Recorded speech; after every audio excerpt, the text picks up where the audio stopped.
तर जरांगे पाटील बोलतायत, आपण थेट जाऊयात. ज्या मराठा बांधवांनी अर्ज केलेले त्यांना कुणबी प्रमाणपत्र द्या आणि ज्या बांधवांनी व्हॅलिटीसाठी अर्ज केले ते जाणून बुजून जिल्ह्यातले रोखून धरलेत ते सुद्धा आपण सगळ्या व्हॅलिट्या द्या. आपण सातारा संस्थांचा GR काढलाय, याच्यावर पण आपण हैदराबाद संस्थांचा आपण GR काढलाय, त्याच्यावर पण चर्चा केली की तुम्ही GR काढलाय तो खरा काढलाय का खोटा काढलाय ते जरा समाजसमोर स्पष्ट सांगा. तर त्यांचं म्हणणं होतं आम्ही खराच काढलाय. खरा काढलाय तर मग कुणबी प्रमाणपत्र का वाटप होत नाहीये आणि व्हॅलिट्या का दिल्या जात नाही. तर मग आता त्याच्यात काय ते दुरुस्त्या करतो म्हणले. आम्ही हैदराबाद गॅजेट प्रमाणे मराठवाड्यातल्या मराठ्यांना कुणबी प्रमाणपत्र देतो, व्हॅलिट्या सुद्धा द्यायच्या, ती सुद्धा प्रक्रिया करतो. म्हणलं तुम्ही त्या अधिकाऱ्यांशी बसा, अधिकाऱ्यांना विचारा की तुम्हाला काय अडचणी येत आहेत. कारण सरकार बोलून जाताना अधिकाऱ्याला अडचण येतात, अधिकारी पण अडचणीत नाही आले पाहिजे प्रमाणपत्र. त्या विषयावरती चर्चा केली. त्यांनी एक आत्ता GR काढला होता मराठ्यांना OBCच्या सवलती, त्या सवलती सुद्धा लागू झालेल्या नाहीत. 100% फीस घेतल्यात. मग आता सवलती तर लागू केल्यात, सोयीसुविधा पण नाहीत. परराज्यातल्या पोरात ॲडमिशन घेतलेत.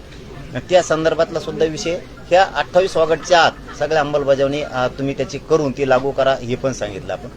केसेसच्या संदर्भातला विषय झाला की तुम्ही राज्यातल्या केसेस ज्या आहेत त्या मागं घ्या. त्यांनी सांगितलं आता 1300 काहीतरी घेतल्यात, काहीतरी 68 काय काहीतरी राहिल्यात म्हणले, त्या पण प्रक्रिया आहे. त्यावरही चर्चा आपण पुऱ्या महाराष्ट्रानं तुम्ही पण ऐकली. तेही मागे घेण्याच्या संदर्भातली चर्चा. EWS, ECBC आणि ESBCचे जे पोर आहेत नियुक्त्या झालेले, निवड झालेले, त्यांच्या नियुक्त्याच्या बद्दल सुद्धा त्यांनी सांगितलं आम्ही आता बैठक घेतोय. मला वाटतं उद्या त्याला बैठक घ्यायलाच वाटतं त्या विषयावरती. कॅबिनेटचे काय बैठकीत ते चर्चा करतील. पण MPSCच्या पोरांचा विषय घेतला होता, त्याही विषयात ते मार्ग काढून देतो म्हणून तीही जबाबदारी त्यांनी स्वीकारली. माझ्या बलिदान दिलेल्या बांधवांचे निधी आणि नोकरीचा विषय राहिला आहे. हे सगळे विषय सुटल्याशिवाय आणि विशेष म्हणजे सातारा, कोल्हापूर, औंध, पुणे आणि बॉम्बे गव्हर्नमेंटचा गॅझेटियरचा GR मला पाहिजे लागू अंमलबजावणीसहित. त्यावरही त्यांनी सांगितलं की तोही काढतोय आम्ही, अहवाल मागून घेतलाय. आता बघूयात 28 तारखेपर्यंत काय काय करतात. आपण जेवढ्या काय मागण्या या मागण्याच्या संदर्भात त्यांची चर्चा केली.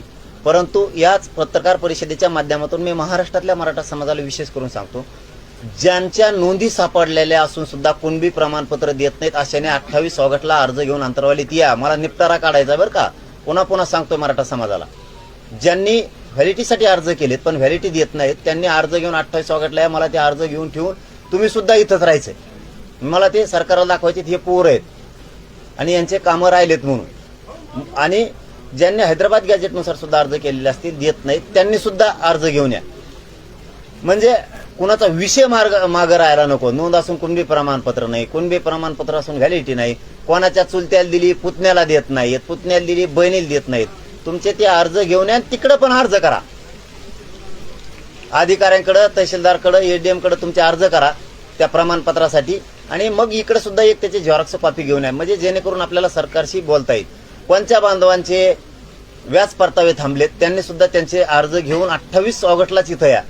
कारण आम्हाला ते सगळे जमा करून घ्यायचे, तुमच्याशी चर्चा करायची. मग ते एकदा जमा करून घेतले की 29 पासून सरकार कधी येईल त्यावेळेस ते मार्ग काढून घ्यायचे. कोणत्या विद्यार्थ्यांचे पंजाबराव देशमुखांच्या माध्यमातून शिष्यवृत्त्या राहिल्यात, सारथीच्या कुठल्या योजना राहिल्यात त्याविषयी आपण चर्चा केली. निधी सगळा द्या महामंडळाचा ते पण सांगितलंय, सारथीला पण द्या म्हणून सांगितलंय. 28 ऑगस्टपर्यंत ते करतोय त्यांनी म्हणून सांगितलंय. पण आंदोलन हे थांबणार नाहीये. 29 ऑगस्टला आंदोलन होणार आहे. मला हे निर्णायक आंदोलन करायचंय. मराठा समाजाची मागणी मला पाठीमागं ठेवायची नाहीये. मराठा समाजानं हे विषय समजून घ्या. ज्यांचे जे घराने तुम्ही तुमचे अर्ज घेऊन अंतरवालीत यावं, म्हणजे मलाही सोपं जाईल आणि तुमच्यासाठी सोपं जाईल. तुम्हालाही कधी आयुष्यात अडचणी येणार नाहीत आणि समाजापुढे अडचणी उभा राहणार नाहीत. हे माझ्या मराठा बांधवांनी समजून घ्या. 2-2, 4-4 दिवस कामं बुडू द्या, परंतु ह्या आयुष्यभराचा विषय कुणबी प्रमाणपत्राचा, काहींच्या फाईल दाबून धरल्यात, काहीच्या नोंदी असून देत नाहीयेत, काहीने अर्ज करून कुणबी प्रमाणपत्र देत नाहीत, कुणबी प्रमाणपत्र व्हॅलिटी देत नाहीत. आपण आपले अर्ज घराने घेऊन या. महाराष्ट्रभरातले जे पोरांचे ऍडमिशन झालेत पुढे त्यांना अडचणी यायला लागल्या. जर विद्यार्थ्यांना येता येत नसेल तर विद्यार्थ्यांनी त्यांच्या वडिलांना पाठवलं, भावाला पाठवलं तरी अर्ज घेऊन चालतंय. तेच हजर असावं असं काही नाही. विद्यार्थी एखादा निवड झालेला आहे ECBC, EWS मधून, त्याला येत नसेल तर त्याच्या घरच्यांना पाठवा, म्हणजे जेणेकरून आमच्या लक्षात येईल की त्याला येता आलं नाही त्याच्या ड्युटीमुळं. परंतु मराठा समाजाने मात्र खडबडून जागे व्हा आणि सामान्य मराठ्यांनी आपल्या लेकराबाळाच्या कल्याणासाठी घराच्या बाहेर पडा. तुम्हाला जसं येता येईल तसं या. 29ला या, 30ला या, 1ला या, 2ला या, 4ला, 5ला, पण मराठा यावेळेस राज्यातला घरी राहता कामा नाही. नोकरदान पण, व्यवसाय पण, राजकारणी मराठा पण आणि गरीब मराठा पण. तुम्ही एक मागणी केलेली आहे मराठा आरक्षण समितीची बैठक अंतर्वाली घ्या, त्यावर त्यांनी काय उत्तर दिलं? मी मागणी नाही केली, उगा गैरसमज जायला नको. मी त्यांना सांगितलं की उपसमितीचे जेवढे मंत्री आहेत आणि जे अधिकारी आहेत ना, आम्हाला समोर कळू द्या हे म्हणलेलो आहे. मी बैठक लावा नाही म्हणलं तर समजा त्याचा अर्थ बैठकच होतो, पण मी त्यांना सांगितलं आम्हाला समोर कळू द्या. अधिकाऱ्यांना प्रॉब्लेम यायला लागले का सरकारच अडचणीत समाजाला आणायला लागले मराठ्यांना, आणि मराठ्यालाही संदेश जाऊ द्या. आज सरकारनं जर अधिकाऱ्यांना पुऱ्या गोष्टी दिल्यात अंमलबजावणीच्या, तर मग अधिकारी का थांबायला हे आम्ही विचारू. आणि अधिकाऱ्यांना व्हॅलिडिटीला कुणबी प्रमाणपत्र द्यायला, गॅजेटनुसार प्रमाणपत्र द्यायला, नोंदीनुसार प्रमाणपत्र द्यायला, त्याला जर काही अडचण येत असेल तर मी अधिकाऱ्यांसाठी म्हणतो सरकारकडून तुमच्यासाठी व्यवस्थित करून घेतो. आणि सरकारच मुद्दाम करत असत तर ते आम्हाला कळू द्या.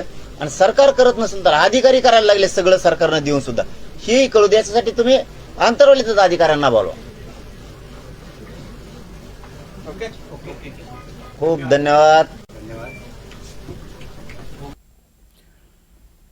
मंत्रिमंडळ उपसमितीच्या सदस्यांनी आज जरांगे पाटलांची भेट घेतली. आंतरवाली सराटीमध्ये त्यांच्या दरम्यान चर्चा झाली आणि या चर्चेनंतर जरांगे पाटलांनी काही मुद्द्यांवर भाष्य केलेलं आहे. 29 ऑगस्टला जरांगे पाटील आंदोलन करण्यावर ठाम आहेत. 29 ऑगस्टचं आंदोलन हे निर्णायक असेल असं जरांगे पाटील म्हणत आहेत. मराठा घरी नाही राहिला पाहिजे, सगळ्यांनी या आंदोलनात सहभागी व्हा असं आवाहन त्यांनी केलं आहे.